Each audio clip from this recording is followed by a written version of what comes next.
Hey, it's Mark coming to you from Baker's Wet Acres. No, it's Baker's Green Acres, but it's pretty wet today. Today's the 20th. It's Saturday, and I got something really cool in the mail today. Here it is right there. That is my copy of Hogwash, the American Pigtail. This was made by an outfit called Frontiersman Media, friends of ours, and I think they did an outstanding job on it.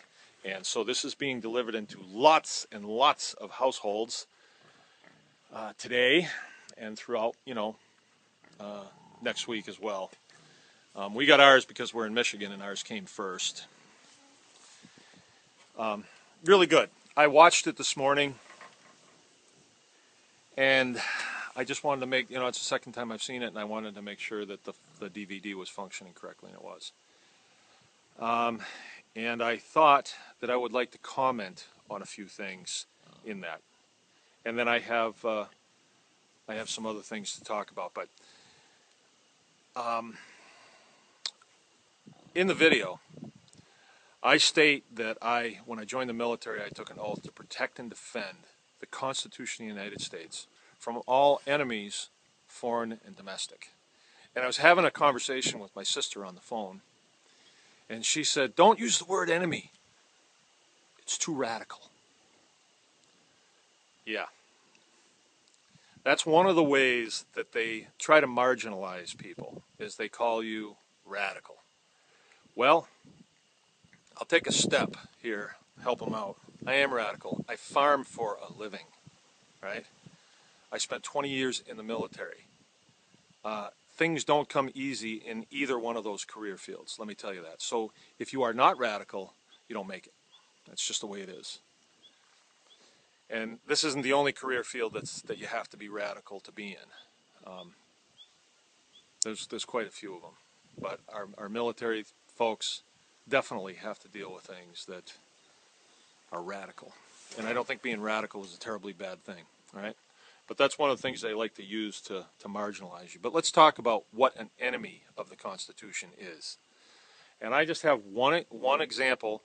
I don't think I have to give you the magic number of 6 examples. I think 1 is good enough, wouldn't you? It is in my mind. One act of treason during wartime would get me put against the wall and shot. And they only have to shoot you once, right? We don't get a whole lot of chances.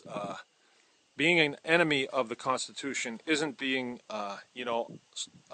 cheating on your taxes, or it isn't speeding, when nobody's looking. That's not what it is. It's something completely different. Now, it's one thing if, say, one of my farmhands did something that violated a constitutional amendment. That's one thing. They're not a professional legislator. They're not a professional lawmaker. They're not lawyers. It's not their job to know that. They should know it, but we're going to give them a second chance. We're going to brief them on it, and we're going to say, hey, do you know you can't do that because it says it here in the Constitution that you can't do that, But what if it's somebody who is, let's say, the Attorney General of the state of Michigan? Now, I was issued a $700,000 fine by the Attorney General of the state. His name was on it. Bill Schuette is his name. And the 8th Amendment is very clear. American citizens are free from excessive fines, cruel and unusual punishment. All right? Look it up. It's the 8th Amendment. It's the Bill of Rights is the number 1 through 10 at the beginning of the Constitution. The 8th Amendment says that. So if a guy issues me a fine of $700,000, which, by the way, is the largest fine ever issued to an agricultural operation in Michigan's history, I would say that's a violation of the 8th Amendment. Now, are we going to, they're totally ignoring it, and we brought it to their attention. You'd think they'd say, oh, sorry, don't tell anybody, we made a mistake, we're going to retract that, sorry. No. They wanted a judge to push it. They wanted a judge to push it. So they're doing it right out in the open. They don't care. And then to make matters worse, it was brought to the attention of our governor, and he didn't care. You guys rang their phones off the hook, and we know it because we have people inside their offices that tell us what's going on. You were a real pest to them, ringing their phones, sending them emails, and other things, letters, all kinds of stuff went their way to say, hey, we're watching what you're doing. You can't do this to this citizen. People have said, and I agree with this, so goes Baker's Green Acres, goes the rest of the state. Because if these people, these two individuals especially, the governor and then the top cop, the attorney general, if they're going to disregard the Constitution, if they are going to disregard your Bill of Rights, you're in deep doo-doo. You're in deep doo-doo right now. And get this, if Snyder is elected again the next 4 years, he's got nothing to worry about. He doesn't care if you don't like what he does or what he says. He doesn't care, but he doesn't even care now. Has anybody seen a response from that man on the pig issue? You haven't, because I would have seen it. The only thing I know of is his little hissy fit at the restaurant when he found out he was eating my pig. All right, so that's my commentary on what an enemy of the Constitution is. And I've got to tell you, this is personal for me.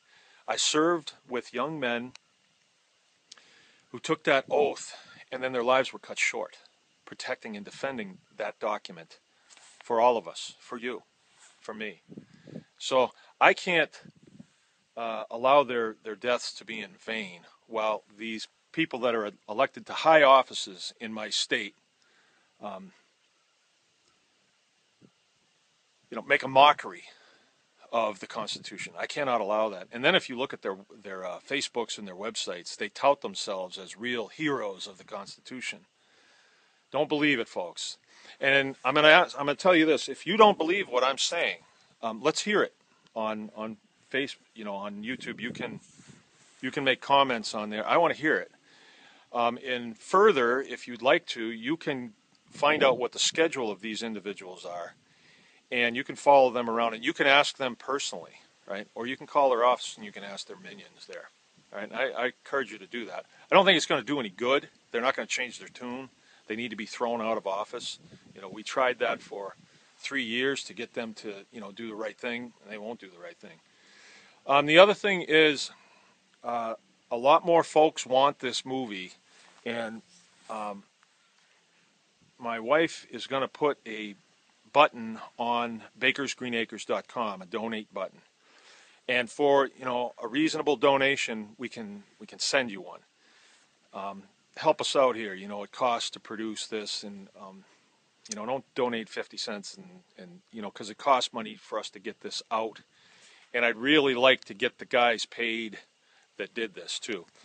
Another thing is, we went to battle in this state against the state, and we were there for 3 years, and I feel as though I'd be remiss in my duties in not bringing to your attention that the farm is not doing well. It is not doing well. So donations would be more than welcome. As I've said, I think that so goes Baker's Green Acres, goes the rest of the state. I think this is your farm too. If this one goes down, you might as well just hunker down. But so long as we can keep her going, we have a chance. We got to keep plugging. We got to keep pushing these tyrants back as best we can. And all of you, that's going on. Don't hide in the sand. We have to topple them. Okay, this is Mark from Baker's Green Acres. I'll be coming back at you. Remember, anyone can farm.